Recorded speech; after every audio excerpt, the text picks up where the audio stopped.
Hi, and welcome to this week's Thrive in 5. This week I want to talk a little bit about systems. I know I've talked about systems in the past, and you can go back through some of the Thrive in 5s and learn about checklists and SOPs and things like that.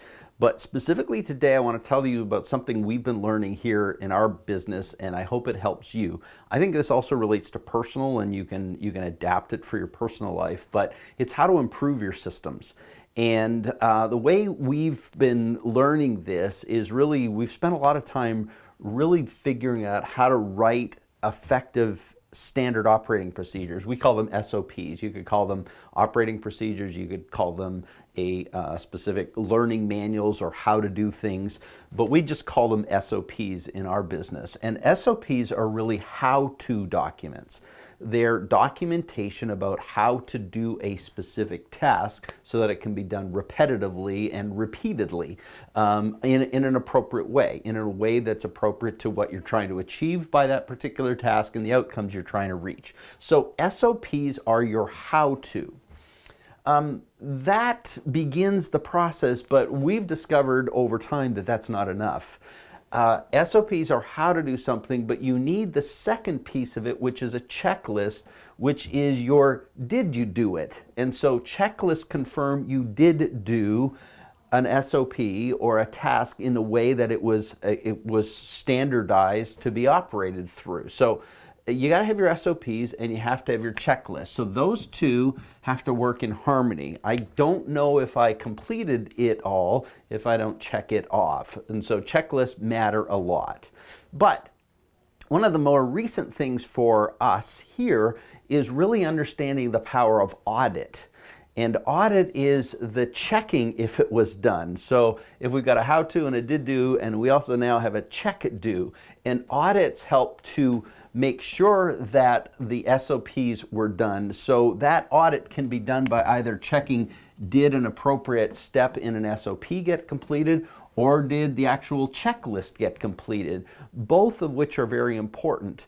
But over time, what you discover is if an SOP's been done by someone enough times, they don't need the SOP anymore. They already know how to do it. What they just need more often is just the checklist. Yes, done, done, done, done, that they got through the specific steps of the SOP. But it's really important to audit on a regular basis to make sure stuff is being completed, stuff is getting done, and stuff is getting done in the appropriate way. Now, that's the framework, but what we're also learning now, and as it relates to improving our systems, is really what are the experiences that are uncovered in each of these three steps. So as someone new is going through the SOPs, what we're asking our staff to do is report the problems, uncover the roadblocks, tell us about the shortcuts, find the improvements, create the hacks that make this work even more effectively, and bring those experiences to bear on either the SOP, on the actual checklist. So oftentimes there's a set of things on a checklist related to the SOP, and one checklist really accounts for a number of things.